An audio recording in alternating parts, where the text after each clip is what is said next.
Jóga tě ničí tělo. Obecně protahování není dobrý pro zdraví svalů a fascií. Proč? Ukážeme si na příkladu. Můžeme si představit, že sval a fascie je vlastně taková guma, která se pod tenzí natáhne a zkrátí. Takhle funguje zdravý sval. Když budu protahovat, budu ztrácet tu tenzi v tom svalu a on mi vyplandá.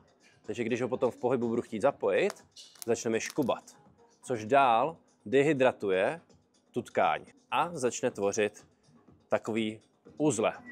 Co se teď děje? Zdravá tkáň se mi natahuje, ale uzel tam furt zůstává a naopak se ještě víc utahuje a zhoršuje. Z dlouhodobého hlediska se mi to vlastně bude jenom dál a dál řetězit. Jak se ho tedy zbavit? Vezmu lakrosák, najdu nejintenzivnější dutou bolest na dané oblasti a rozmasíruju. To mi ten zatuhlej uzel povolí. A few moments later. A máme opět zdravý sval.